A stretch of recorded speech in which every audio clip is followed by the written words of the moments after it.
memberkati.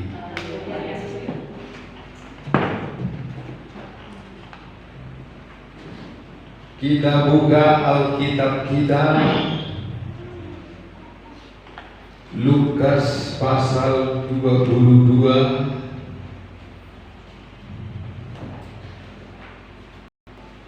ayat 28 sampai 34.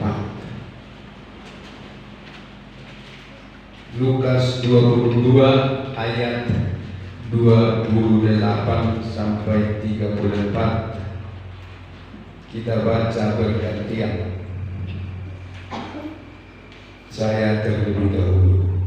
Kamulah yang tetap tinggal bersama-sama dengan aku dalam segala pencobaan yang aku alami.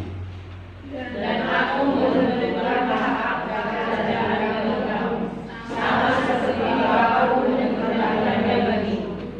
Bahwa kamu akan makan dan minum semeja dengan aku di dalam kerajaanku, dan kamu akan duduk di atas tahta untuk menghakimi ke-12 suku Israel. Simon, lihat, ini telah menuntut perkebunan kamu seperti gandum. Tetapi aku telah berdoa untuk engkau supaya kamu jangan gugur, dan engkau, jikalau engkau sudah insaf, kuatkanlah saudara-saudaramu. Jawab Petrus, Tuhan, aku bersedia masuk penjara dan mati bersama-sama dengan Engkau. Sama-sama kita.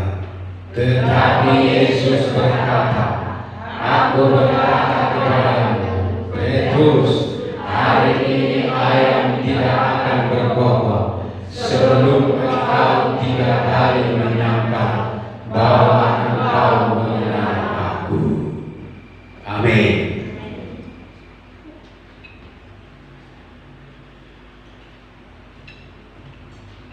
Inti perenungan kita hari ini ayat 31 yang berkata, lihat, iblis telah menuntut untuk menampi kamu seperti gandum. Iblis telah menuntut Petrus. Ini ibu bapak. Jadi iblis itu kerjanya menuntut. Dia menuntut Petrus, menuntut Petrus akan apa yang telah diucapkannya, menuntut Petrus akan apa yang akan diterima. Dalam konteksnya ayat yang ke-28, di sana Yesus menjanjikan kepada murid-muridnya sesuatu hal yang luar biasa. Ayat 29, aku menentukan hak-hak kerajaan bagi kamu. Ayat 30, bahwa kamu akan makan dan minum semeja dengan aku di dalam kerajaanku. Tentu ini di sorga ataupun di kerajaan 1000 tahun damai. Dan kamu akan duduk di atas tahta untuk menghakimi ke-12 suku Israel. Inilah berkat yang akan diterima oleh murid-murid, termasuk Petrus.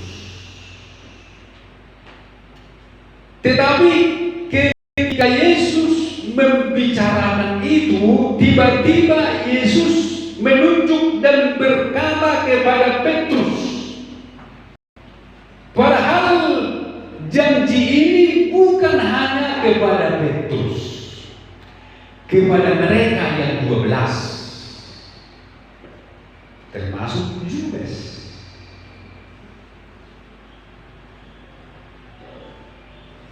Sudah dijanjikan berkat ini, tetapi iblis yang mendengar ini semua iri hati. Dia mau menggagalkan. Dia tidak percaya bahwa murid-murid akan menerima ini. Maka dia pun menuntut. Dia berusaha untuk menggagalkan supaya janji ini tidak diterima oleh murid-murid, amat terlebih Petrus. Karena Petrus inilah murid Tuhan yang paling vokal, yang paling berani, yang paling banyak berbicara dan mengeluarkan kerinduan-kerinduan hatinya. Dia banyak mengeluarkan luapan-luapan hatinya, mengeluarkan semangatnya. Dan kita tahu Petrus ini, saya yakin dan percaya Petrus ini sangat mencintai Yesus. Ketika dia katakan bahwa aku mau mati, bahwa aku mau masuk penjara dan mati bersama dengan engkau, itu dikatakan Petrus dari dasar hatinya yang paling dalam. Tidak sedang main-main dia mengatakan itu, tidak sedang bergurau dia, tidak ecek-ecek dia katakan itu. Dia benar-benar mau melakukan itu dengan segenap hatinya. Bahkan dalam Matius pasal 16, dia mau melindungi Yesus. Ketika Yesus berkata bahwa dia akan mengalami penderitaan dan siksaan yang berat, Yesus dengan cintanya kepada Tuhan menegur dan menarik Yesus ke samping jalan. Sekali-kali itu tidak akan terjadi atasmu, Guru. Dengan kata lain, Petrus berkata, aku yang akan membela kamu. Aku akan membentuk front pembela Yesus. Saya yakin bahwa itu dari hatinya yang paling dalam. Saya yakin bahwa Petrus akan melakukan itu. Itulah kerinduan hatinya. Itulah cinta kepada Yesus. Tapi mengapa dia gagal? Mengapa dia gagal? Dan tidak berani sedikit pun. Dia seperti gas menyulutkan ketika menghadapi musuh-musuh. Mengapa dia? Karena iblis menuntut dia. Bukan Yesus menuntut, tapi iblis. Kalau Yesus maunya kita hidup berani. Yesus maunya kita seperti Petrus ini, mau mati, mau masuk penjara, mau berkorban. Itu maunya Yesus. Dia senang supaya kita semua mau mati bagi dia. Dia senang supaya kita semua mau berkorban bagi dia. Yesus mau supaya kita semua setia sampai mati kepada Yesus. Tetapi yang tidak senang adalah iblis. Iblis yang menuntut.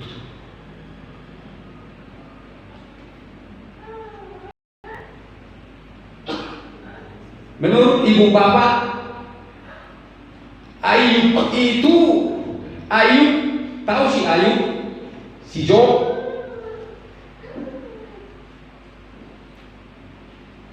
Seharusnya Ayub itu, haruskah dia, apakah dia harus mengalami penderitaan? Lebih bapak,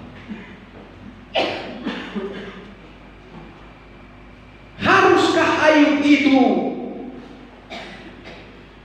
direncanakan oleh Tuhan masuk dalam penderitaan? Tentu tidak. Tuhan itu tidak merancang Ayub untuk menderita.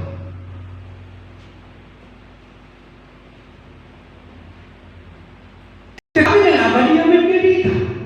Akhirnya dia menderita dalam beberapa bulan, habis semua. Mengapa? Itu gara-gara iblis. Kalau iblis tidak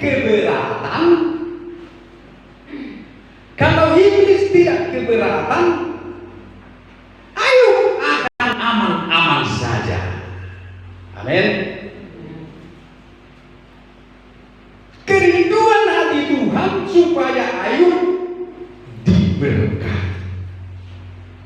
Kerinduan hati Tuhan supaya Ayub tidak menderita. Makanya Tuhan kasih dia pagar sekeliling.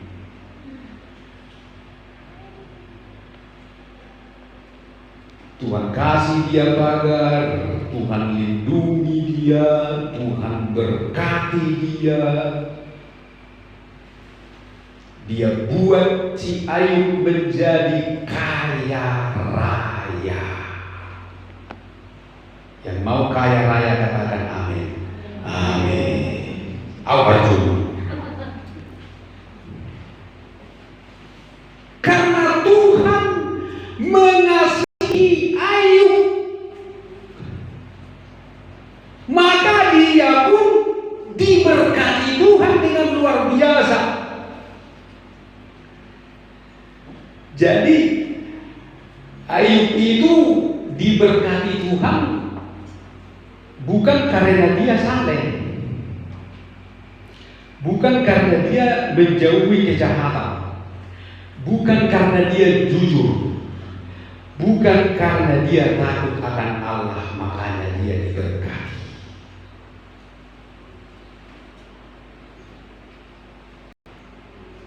Jadi bukan so dia tu nasama orang bandi dapat dokson ni.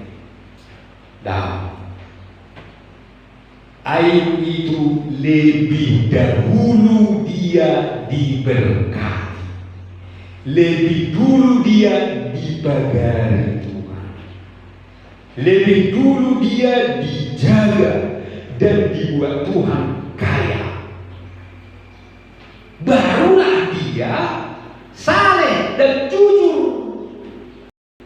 Jadi dia saleh dan jujur bukan untuk diberkati, tetapi karena berkat yang diberikan oleh Allah kepada Ayub membuat dia menjadi saleh dan jujur, takut akan Allah dan menjauhi kejahatan.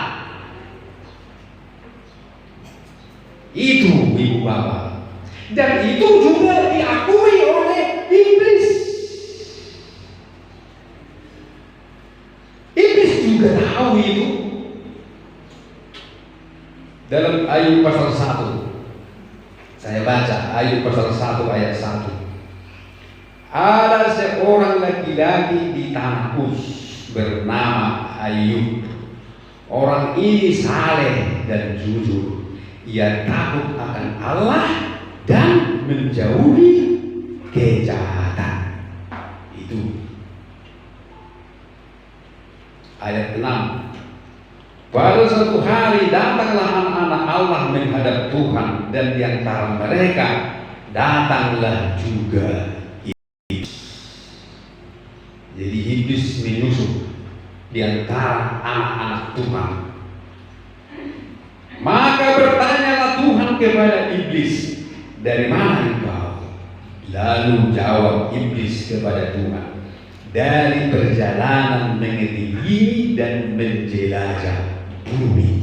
Karena memang inilah pekerjaan iblis. Kerjanya mengelilingi bumi, menjelajahi bumi. Itulah sebabnya Petrus katakan, sadarlah, dalam 1 Petrus 5 ayat 8, sadarlah dan berjaga-jagalah, lawanku si iblis berjalan keliling, mencari orang yang dapat ditelannya. Dia berjalan keliling sama seperti singa yang mengaum. Lalu bertanyalah Tuhan kepada iblis, apakah engkau memperhatikan hamba-Ku Ayub? Sebab tiada seorang pun di bumi seperti dia yang demikian saleh dan jujur, yang takut akan Allah dan menjauhi kejahatan. Lalu jawab iblis kepada Tuhan, apakah dengan tidak mendapat apa-apa Ayub takut akan Allah? Bukankah engkau yang membuat pagar sekeliling dia dan rumahnya serta segala yang dimilikinya? Apa yang dikerjakannya telah kau berkati, dan apa yang dimilikinya makin bertambah-tambah di negeri itu. Jadi gara-gara itunya dia menjadi saleh. Gara-gara kau berkatinya dia, maka dia menjadi jujur. Karena kau jaganya, kau buat pagar di sekitarnya, maka dia menjauhi kejahatan dan takut akan engkau. Coba kalau tidak kau berkati, pasti dia mengutukmu. Itulah pembicaraan mereka. Jadi iblis juga tahu Ayub itu dia saleh, beribadah kepada Tuhan karena dia diberkati. Yang diberkati katakan amin. Ibu bapak diberkati, amin. Ibu bapak saleh, jujur, amin.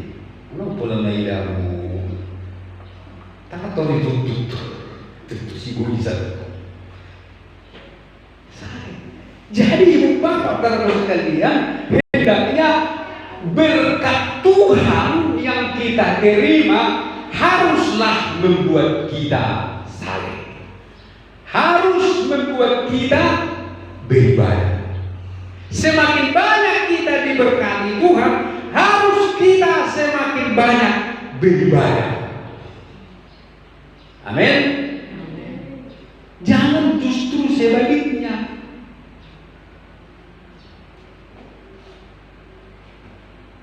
Kita sudah diberkati Tuhan, Bapak Ibu Bapak.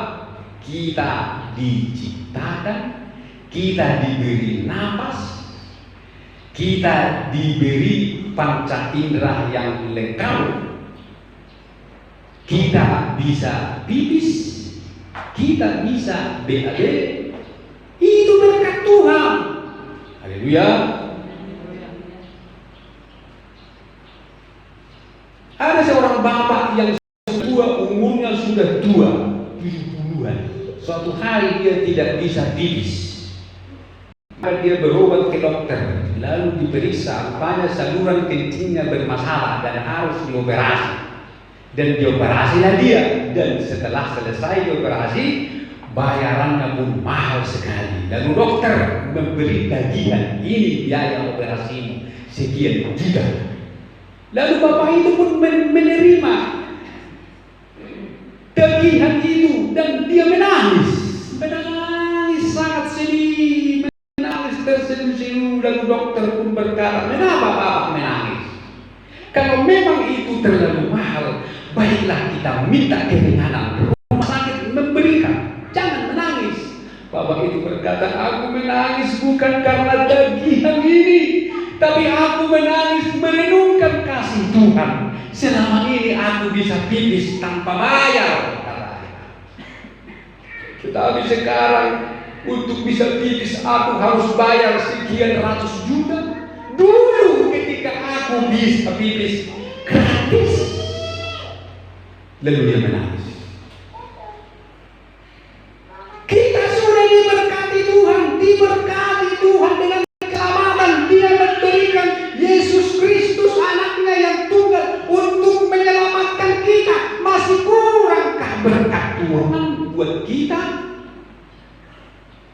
Firman Tuhan berkata, Bapa yang tidak menyayangkan anaknya sendiri, tetapi yang menyerahkannya bagi kita semua. Bagaimanakah mungkin dia tidak mengaruniakan segala sesuatu kepada kita bersama-sama dengan dia? Jadi tidak diragukan lagi berkat Tuhan itu bagi kita.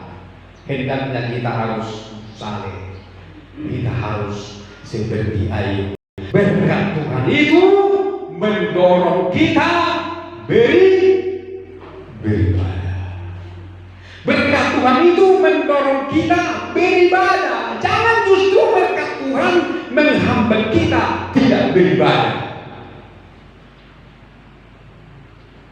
Ada yang bersama ini. Makanya saya pernah dengar, saya suka mendengar khotbahnya Tamrin Simanjuntak. Di rumah kan wifi, jadi hampir 24 jam atau 12 jam dia terus khotbah di situ. Ujian penyembahan khotbah. Saya dengar khotbahnya. Saya menyimak satu kesaksiannya tentang pemuda remajanya yang sangat rajin ibadah PA, ibadah Yud, ibadah Besbar Dupa, ibadah Pendeta Emas, ibadah hari Minggu, semua dia ikuti, rajin. Tapi tiba-tiba tidak muncul lagi di gereja, tidak muncul lagi di ibadah. Lalu mereka tiba-tiba tadi malam bertemu dan ditanya, kamu tak pernah lagi ibadah, mengapa? Sudah kerja om, katanya. Aku kan sudah kerja. Dulu waktu pengangguran rajin ibadah, didoakan dapat kerja, nggak ibadah lagi walaupun ada waktu beribadah. Jadi berkat Tuhan itu menjauhkan dia dari Tuhan, itu membuat dia begini, tampil begini. Ini tidak bisa menomor satukan Tuhan, padahal Tuhan itu nomor satu. Memang tidak semua orang bisa mengutamakan Tuhan. Banyak orang mengutamakan berkat. Justru untuk mengejar berkat, orang tidak lagi beribadah. Ayub tidak seperti itu, saudaraku. Berkat yang dimiliki oleh Ayub membuat dia saleh, takut akan Allah. Itulah Ayub, dibagari Tuhan, dilindungi Tuhan. Tuhan rancang dia yang terbaik bagi dia. Dia lebih mengutamakan Tuhan dari apapun. Walaupun anaknya tidak seperti dia. Rupa-rupanya anak-anak Ayub ini, anaknya berapa? Berapa anak Ayub? 10 anaknya.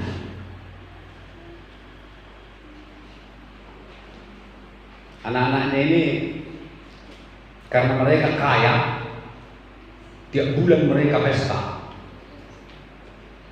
atau boleh dikatakan tiap minggu makan, pesta, bergilir. Anak sulung, anak nomor 9, anak nomor 2, terus sampai ke itok-itoknya. Itu dalam ayat 4. Anak-anaknya yang laki-laki biasa mengadakan pesta di rumah mereka, masing-masing menurut giliran, dan ketiga saudara perempuan mereka diundang untuk makan dan minum bersama-sama dengan mereka. Itu dilakukan terus. Jadi saya tidak tahu siapa nama gurunya si Ayub yang pertama, yang 3 itu. Yang pertama, karena anak-anaknya semua ada 2 juga. Yang 10 ini semua mati. Semua mati yang 10 ini. Makanya Tuhan ganti lagi 10 lagi dari 20 anaknya. Jadi rupanya anaknya yang ke-10 ini tidak seperti bapaknya, tidak suka ibadah.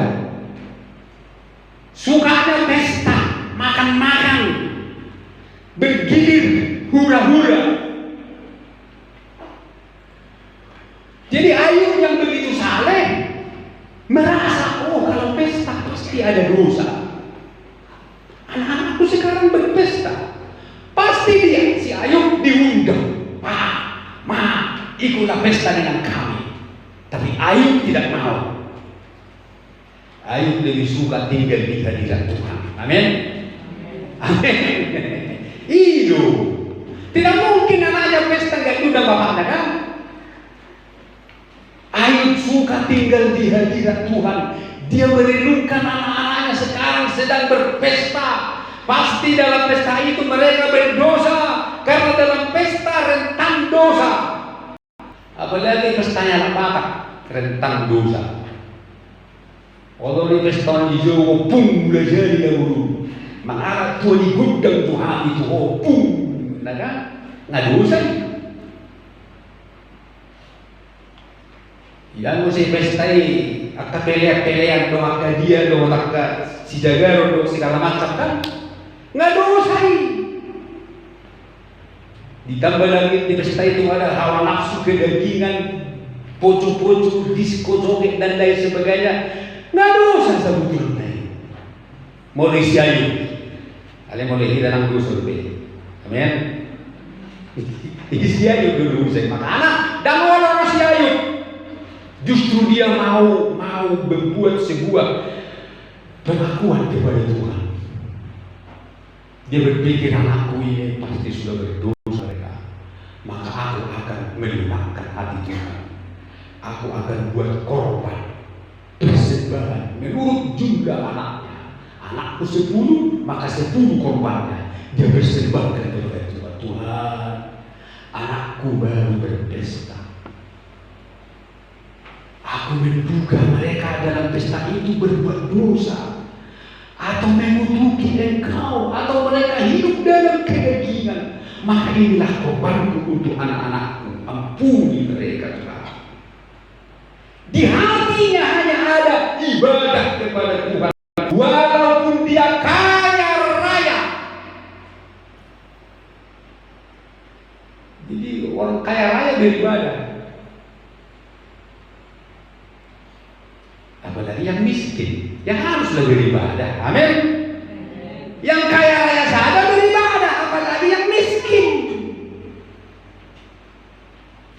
Anak bertidur dari Soeharto balikna, justru akan putus tuh mau beribadah. Sebab ini.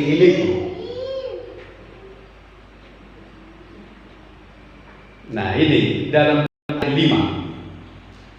Setiap kali apabila hari-hari pesta telah berlalu, Ayub memanggil mereka dan menguduskan mereka keesokan harinya.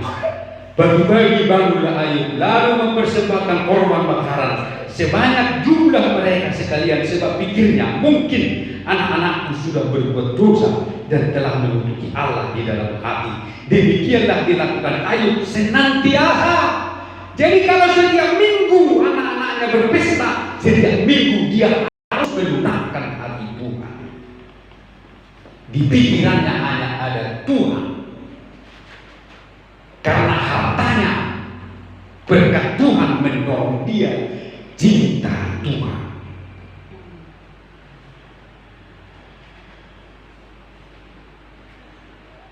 Tapi akhirnya apa yang terjadi, Bu Bapak? Tuhan membunuh anaknya yang ke-10 ini juga ketika sedang berpesta, dibunuh oleh iblis. Karena apa? Karena Tuhan izinkan. Mengapa Tuhan izinkan? Apakah korban si Ayub tidak diterima Tuhan untuk anak-anaknya? Saya tidak tahu. Ya, orang tua sih bisa beriman, orang tua bisa saleh, anak-anak juga harus saleh.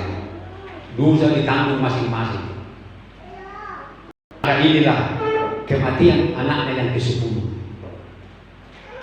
Ayat 16.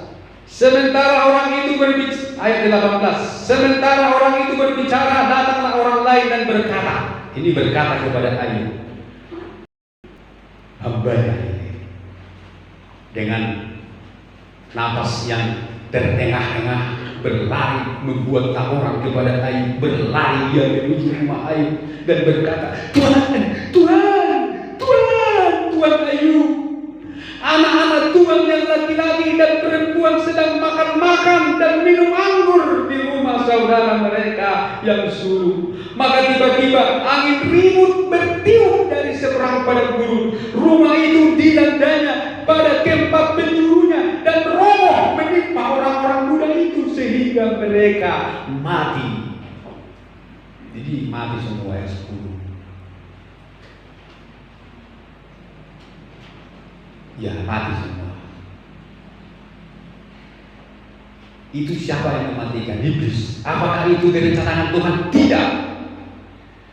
Mengapa semua ini terjadi? Karena iblis. Karena iblis menuntut. Kalau tidak datang iblis waktu itu kepada Tuhan, Ayub aman, hartanya aman, anak-anaknya pun aman. Tetapi gara-gara iblis datang. Ulu Tuhan iban na izaga ho iban na iberkati hodo iya sa burju-burju itu ho kan. Ala dong jorman na izaga na iberkati tong nang burju. Hape tong dijaga Tuhan.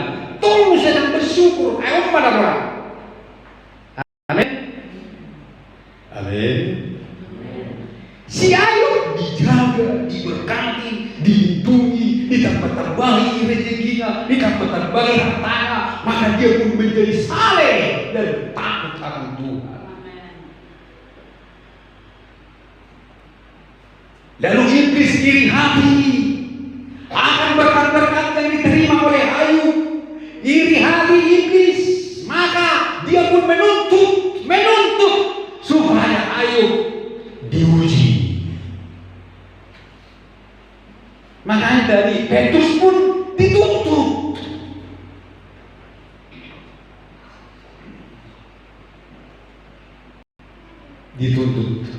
Ayub pun dituntut. Jadi sebenarnya Tuhan itu baik, terlalu baik. Ayub diberkati Tuhan, membuat dia saleh dan takut akan Tuhan. Anak-anak Tuhan diberkati Tuhan, membuat dia semakin jauh dari Tuhan. Tetapi toh juga Tuhan tidak mengizinkan iblis menghabisi. Makanya Tuhan terlalu baik. Jadi ini semua gara-gara iblis.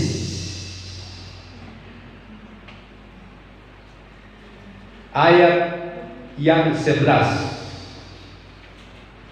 Tetapi ulurkanlah tanganmu dan jamalah segala yang dipunyainya. Ia pasti mengutuki engkau di hadapanku.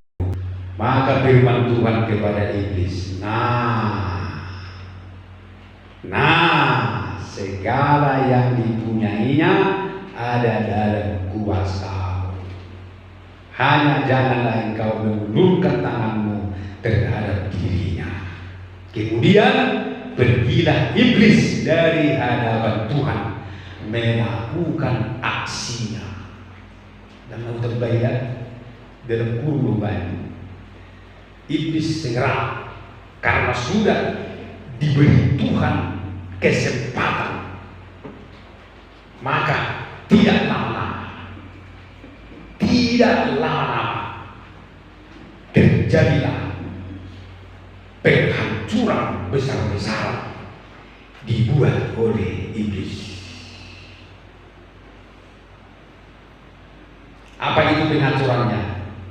Ibu bapak baca di rumah ayat 13, 14, 15, 16, 17, 18, 19. Tetapi habis semua hartanya, habis semua anak-anaknya, iblis pun masih juga datang. Datang lagi dia dalam pasal yang kedua.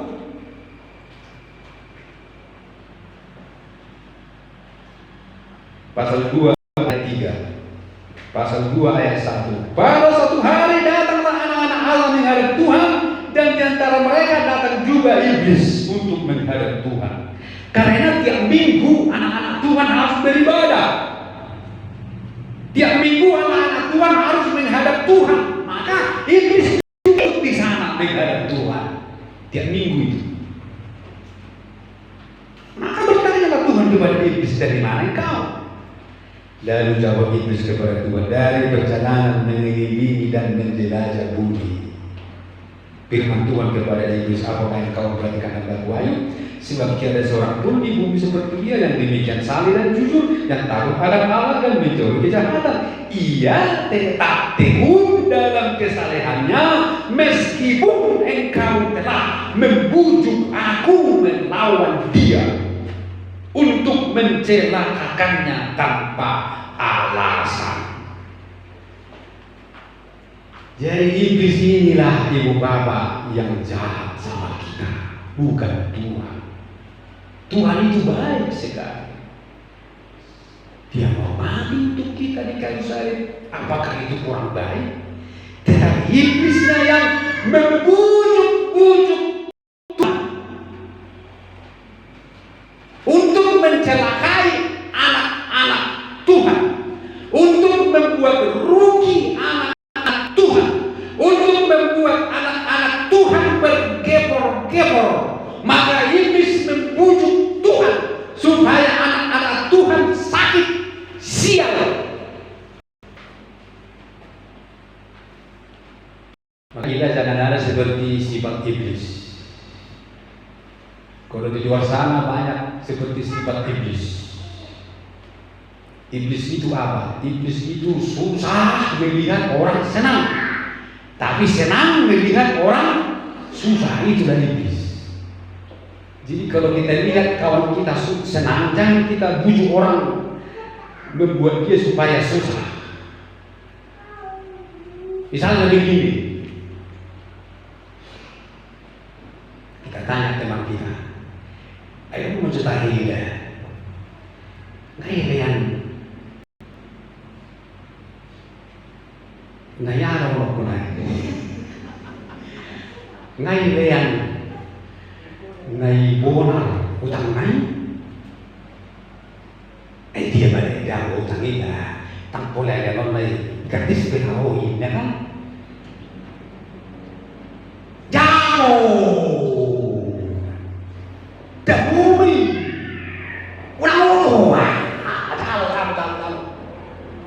Sama seperti iblis yang berkata kepada Tuhan, enak kali dan siapa itu Tuhan. Kau pegang dia, senang-senang dia di situ, makan minum enak. Lawan Tuhan, lawan. Nah itulah iblis. Di sini dikatakan, engkau telah membujuk aku melawan dia untuk mencelakakannya tanpa alasan. Tetapi Tuhan juga berkata, nah, dalam ayat 6, maka firman Tuhan kepada iblis, nah, ia dalam kuasamu, hanya sayangkan nyawanya. Iblis menuntut, iblis menampil, yang mengakibatkan akhirnya tampil seperti emas yang teruji, seperti gandum yang bernas ketika gandum itu ditampil atau dibiarkan. Petrus dijanjikan Tuhan berkat yang luar biasa. Bahkan kepada Petrus diberikan Tuhan kunci kerajaan sorga. Itulah yang membuat iblis cemburu, yang membuat iblis iri hati. Masa Petrus yang nelayan itu memegang kunci kerajaan sorga? Maka iblis pun menampil dia, menuntut Petrus. Jadi semua apa yang dikatakan oleh Petrus, kata-katanya, semangatnya, korban-korbannya diuji, dituntut Petrus, dituntut iblis. Sampai akhirnya Petrus tidak siap melakukannya karena belum waktunya. Memang pada akhirnya Petrus akan mati untuk Tuhan, bahkan masuk penjara juga, tetapi belum waktunya. Itu nanti sesudah Yesus naik ke surga. Petrus diangkat dan diperintahkan Tuhan menjadi gembala domba. Maka itulah yang membuat iblis pusing. Dia menuntut. Iblis pusing melihat kita, ibu bapak. Amin. Kenapa iblis pusing melihat kita? Dia memberikan anaknya bagi kita. Haleluya. Iblis pusing tutup ini. Mengapa? Allah mengaruniakan anaknya untuk manusia bego dan berdosa ini. Maka iblis pun menuntut, mau menggagalkan kita, karena iblis tidak yakin akan kita.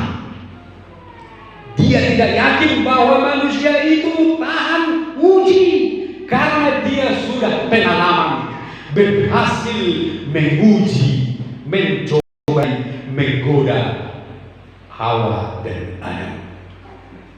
Amin. Ini sudah pengalaman. Si Adam saja dengan si Hawa tak teruji, apalagi Ayub. Si Adam dan si Hawa saja bisa kugoda, bisa kutuntut, bisa kutampik, apalagi kamu, kata Tuhan sama kita. Adam dan Hawa yang dibentuk dengan tangan Allah sendiri masih bisa jatuh, masih bisa diperdaya iblis, bisa dituntut iblis, apalagi saudara dan saya. Adam dan Hawa itu kan manusia, tak terkatakan begitu. Bagaimana mereka langsung tangan bikin, bisa tergoda, apalagi Petrus.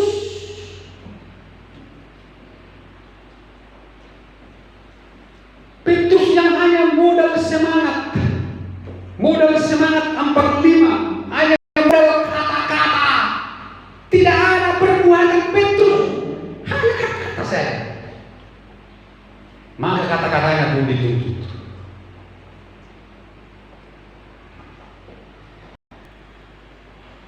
Jadi Bapak Ibu saudara sekalian, kita harus selalu bergantung kepada Tuhan. Petrus ini kan dia itu gagal akhirnya bisa menyangkal Tuhan karena dia tidak bergantung kepada Tuhan. Dia bergantung kepada Tuhan. Dia bergantung kepada pedangnya yang dibawa-bawanya. Jadi rupanya dia itu kemana-mana bawa pedang. Makanya ketika Yesus tangkap di taman Getsemani, Yesus mau diikat sedang diborgol, dia ambil pedangnya, dia sembunyikan pedangnya. Padahal Tuhan sudah suruh kalau kalian pergi kemana-mana berdua-duaan, jangan bawa pedang, jangan bawa bekal. Jadi dia bukannya mengandalkan Tuhan selama dalam perjalanan pengikutan dengan Tuhan, tetapi dia mengandalkan pedang yang disembunyikan. Mengandalkan kekuatan. Kita pun mengikuti Tuhan Bapak Ibu. Jangan kita andalkan kekuatan kita. Amin. Jangan andalkan pikiran. Jangan andalkan kemampuan kita berkata-kata, kemampuan kita berbicara, kemampuan kita memimpin dan lain-lain sebagainya. Tetaplah andalkan Tuhan. Itu yang membuat Petrus gagal total. Dia menyangkal. Dia menyangkal, jatuh sangat dalam. Tetapi untung dia bisa kembali dan menyesali. Berbeda dengan Judas Iskariot. Sebenarnya Judas Iskariot itu dosanya tidak terlalu besar dibandingkan dengan dosa Petrus. Lebih besar dosa Petrus dari dosa Judas. Tetapi sayang Judas tidak menyesali dan kembali kepada Tuhan. Kalau sekiranya dia berkata, Guru, ampuni aku salah menilaimu. Aku sudah menerima uang menjualmu, ampuni aku. Terima aku lagi muridmu, masukkan lagi muridmu. Apakah Yesus tidak mau? Mau, karena Yesus sudah berkata, kalian yang 12 ini nanti akan menduduki tahta kerajaan dan memimpin umatku Israel. 12 yang kita baca tadi. Berarti masih ada harapan, kalaupun Judas mengkhianati bisa diterima kembali kalau dia bertobat. Mohon ampun. Jadi intinya adalah kita harus mengandalkan Tuhan. Jangan andalkan pikiran, jangan andalkan strategi, jangan andalkan dirimu ataupun orang lain.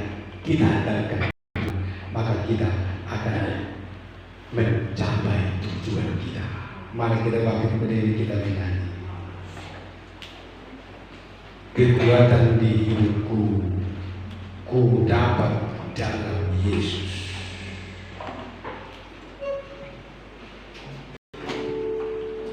Kalau kita mengandalkan Tuhan, maka kita akan merendahkan diri di bawah tangan Tuhan yang kuat.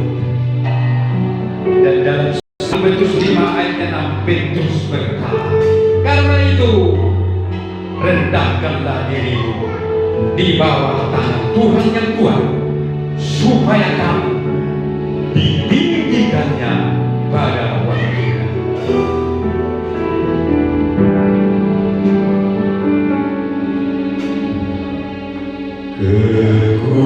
Kekuatan di hidupku ku dapat dalam Yesus. Dia tak pernah tinggalkanku, setia menolongku,